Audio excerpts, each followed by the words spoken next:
धन्यवाद. परमेश्वराच्या नावाला धन्यवाद करते. तुम्ही कसे काय आहात? खुश आहे ना? आनंदात आहो ना? परमेश्वराला धन्यवाद करते. आज मी तुमच्या समोर एक वचन घेऊन आलेले आहे आणि ते वचन आपण प्रत्येक जणाने ऐकावा आणि परमेश्वराला तुम्ही धन्यवाद द्यावा. आज हे वचन असं सांगत आहे की एका मनुष्याला 2 मुलं होते आणि 2 मुलं असताना धाकटा म्हणाला, बाबा माझ्या मालमत्तेचा माझा वाटा मला द्या. आणि बाबाने तो मालमत्तेचा वाटा त्याला दिलेला आहे आणि तो वाटा तो घेऊन दूर देशात गेलेला आहे, जगामध्ये गेलेला आहे. जगामध्ये गेलेला असताना त्या देशामध्ये दुष्काळ पडलेला आहे आणि त्या दुष्काळ पडलेला असताना त्या ठिकाणी त्याला राहायला कुठे जागा नाही भेटली, काही नाही. आज ह्या वचनाद्वारे आपण वाचत असताना परमेश्वराच्या नावाला धन्यवाद करते मी की प्रभूने मला हे वचन दिलेलं आहे आणि तुम्ही ऐका आणि अंतःकरणात घ्या आणि ह्या वचनाद्वारे प्रत्येकाने आपलं जीवन तयार करा. आपण जर हरवले असन तर प्रभूकडे या. आपलं जीवन जर दुरावलं असन तर तुम्ही प्रभूकडे या. प्रभू तुम्हाला जवळ घेण्यासाठी तयार आहे. प्रभू म्हणतो तू माझ्याकडे ये आणि प्रभू तुमची वाट पाहते.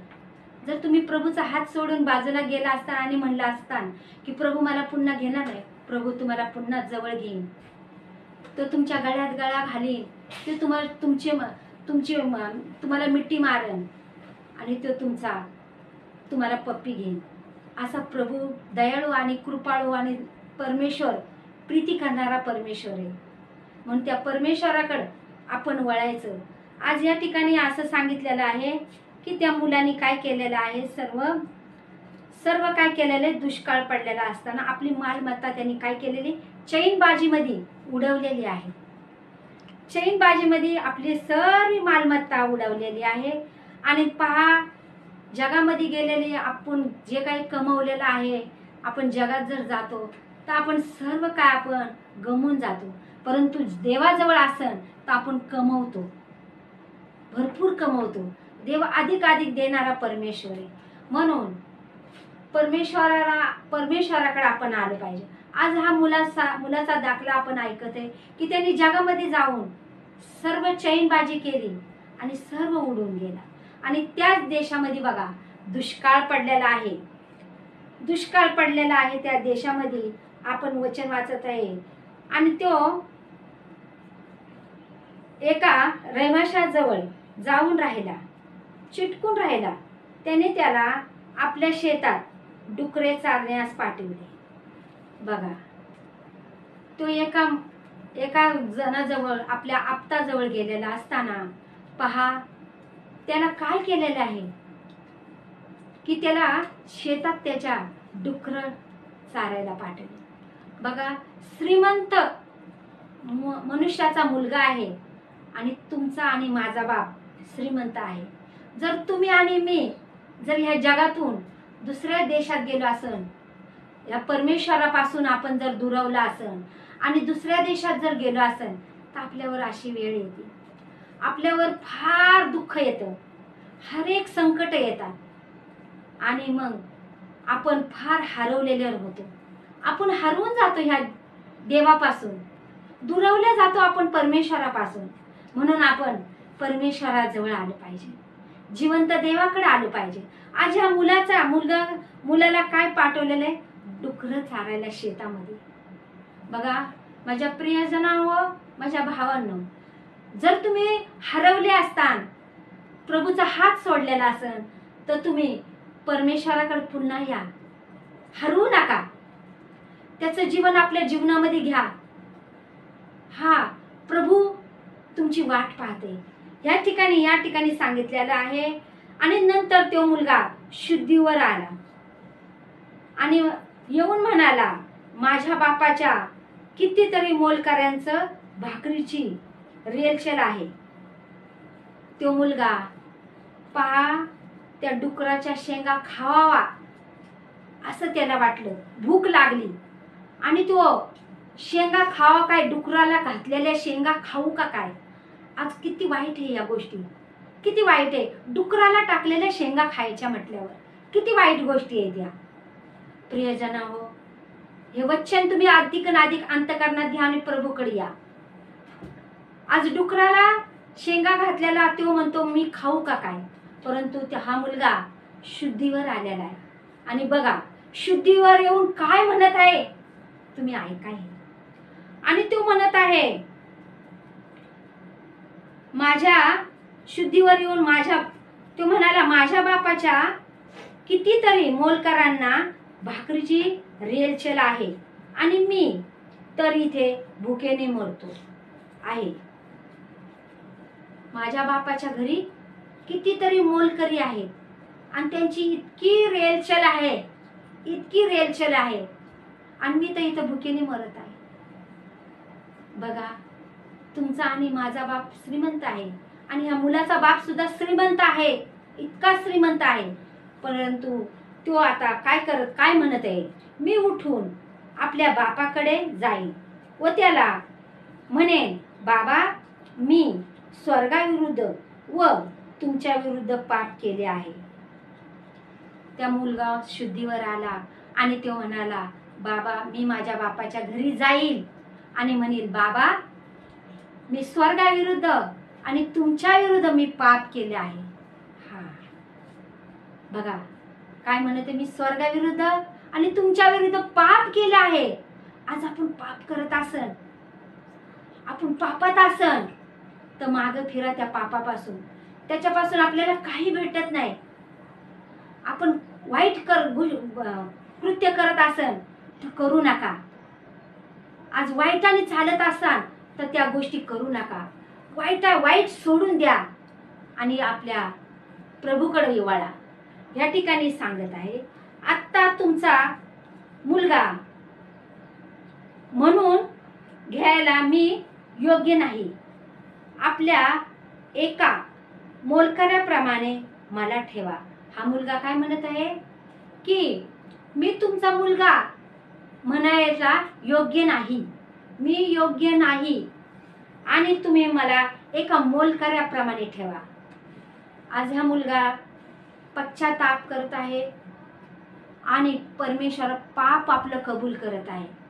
त्याने अधिक पाप केलं होतं आणि ते पाप कबूल करत आहे. मी पाप केलं आहे बाबा, तुमच्या विरुद्ध स्वर्गाविरुद्ध मी पाप केलं आहे.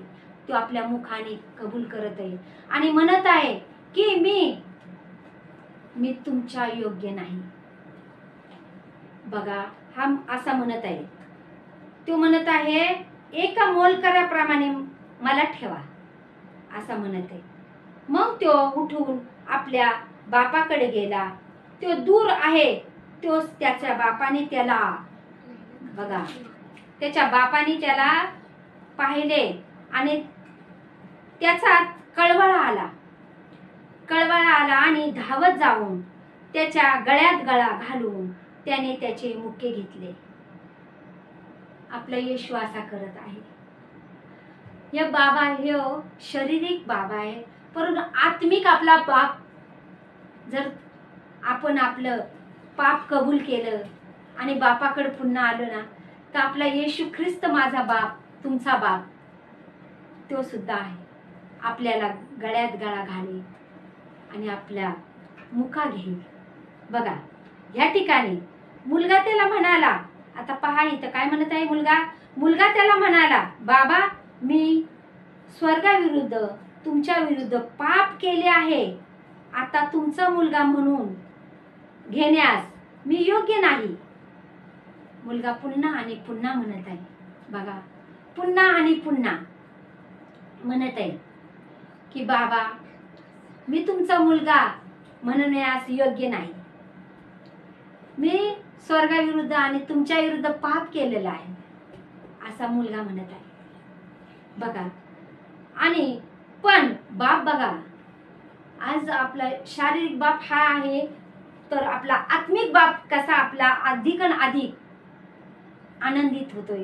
या ठिकाणी बापाने आपल्या दासांना सांगितले लवकर उत्तम झगा आणून ह्याला घाला, ह्याच्या हातात अंगठी व पायात जोडा घाला आणि पुष्ट वासरू कापून आणून कापा आणि आपण खाऊ आणि आनंद उत्सव करू. कारण हा माझा मुलगा मेला होता, तो पुन्हा जिवंत झाला आहे, हरवला होता, तो सापडला आहे. बघितलं ना, बाप काय म्हणतो, ह्याला झगा घाला, याच्या हातात अंगठी घाला, ह्याला जोडा घाला. बाप नाराज झाला का, की माझी संपत्ती हा माझा मुलगा घेऊन गेला आणि बाहेर वाईट गोष्टीला उडवून टाकली आणि यांनी वाईट कृत्य केलं, असा बाप म्हणला का? बापाने पाहताच म्हणाला, दासांना सांगितलं, जाऊन ह्याला झगा आणा, ह्याच्या हातात अंगठी घाला, ह्याच्या पायात जोडा घाला आणि ह्याला पुष्ट वासरू कापून खाऊन आपण आनंद करू. आज हा शारीरिक बाप बोलत आहे, तर आत्मिक बाप आपल्या किती आनंद आपल्यासाठी करेल.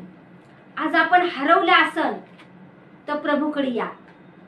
जगामध्ये हरवलेला असतो ना आपण, तर तुम्ही प्रभूकडे या आणि आपण परमेश्वर आपली वाट पाहते. येशू ख्रिस्त तुमची आणि माझी वाट पाहते. तुम्ही आणि मी हरवला असन तर प्रभूकडे पुन्हा आपण येऊ आणि आपण आनंद उत्सव करण्यासाठी. प्रभूला इतका आनंद होईल. या जगामध्ये राहू नका, या जगामधलं गोष्टी घेऊ नका. त्या क्षणिक आहेत जगातल्या गोष्टी, परंतु आत्मिक गोष्टी अनंत कालापर्यंत आहे. सर्वकालिक जीवन आहे आणि हे सर्वकालिक जीवन आपण आपल्यासाठी घ्यावा. पहा, नामीचं पुस्तकामध्ये नामीनी बेथलेम सोडून गेली, कारण ते भाकरीचं घर होतं आणि त्या ठिकाणी दुष्काळ पडलेला असताना नामी आपले मुलं नवरा घेऊन मोआब देशामध्ये गेली. बाहेरच्या देशामध्ये गेलेली असताना नामीने काय कमवलं नाही, परंतु जगामध्ये सर्व गमवून आली. ती आपले मुलं 2 गमवले आणि आपला नवराही बाप त्याला मेला, तिचा नवरा, मुलं मेले. परंतु परमेश्वर किती तिच्यावर प्रीती करत होता पहा नामीवर. प्रभूने तिला सोडलं नाही. तिच्यासाठी एक सहारा केला की तिची सून म्हणून. आणि नामी पुन्हा बेथलेम मध्ये आली आणि परमेश्वराने तिला अधिक आशीर्वाद केला. पहा, परमेश्वर तुमचा आणि माझी वाट पाहते. तुम्ही कुठे गेला, भयकला असतान, दुसऱ्या देशात गेले असतान, अधिक पुन्हा या जगात गेला असतान. दुसरा देश म्हणजे जग, वाईट करणारं जग आहे. तुम्ही दारू पित असतान, तुम्ही सिगरेट पेत असतान, तुम्ही जगातल्या गोष्टी अनेक वाईट गोष्टी करत असतान, सोडा, सर्व सोडून द्या आणि प्रभूकडे वळा. प्रभू तुमची वाट पाहत आहे. प्रभू तुम्हाला हाक मारत आहे. प्रभू तुम्हाला तुमच्यासाठी झगा घेऊन उभा आहे. प्रभू तुमच्यासाठी अंगठी घेऊन उभा आहे. प्रभू तुमच्यासाठी जोडा घेऊन उभा आहे आणि तुम्ही प्रभूकडे या. त्या परमेश्वराला धन्यवाद करा आणि पश्चातापाच्या आत्म्याने प्रभूकडे या. म्हणून देवाला मी धन्यवाद करते आणि परमेश्वराची मी प्रार्थना करते. परमेश्वरा, आज जे माझी बहीण, जे माझा भाव बहिकला असन, जगात गेला असन, तर प्रभू त्यांना पुन्हा आण आणि तुझ्या बापा राज्यामध्ये घे आणि त्यांना जीवन देणारा तू परमेश्वर आहे बापा. म्हणून धन्यवाद करते राजा की आजचं वचन प्रभू मी प्रत्येकाच्या जीवनामध्ये देते. म्हणून धन्यवाद. सारा आदर, महिमा, गौरव मी तुलाच देते. येशूच्याच नावात मागते, गोड आणि पवित्र नावात. म्हणून तू ऐक पित्या. आमेन, आमेन, आमेन.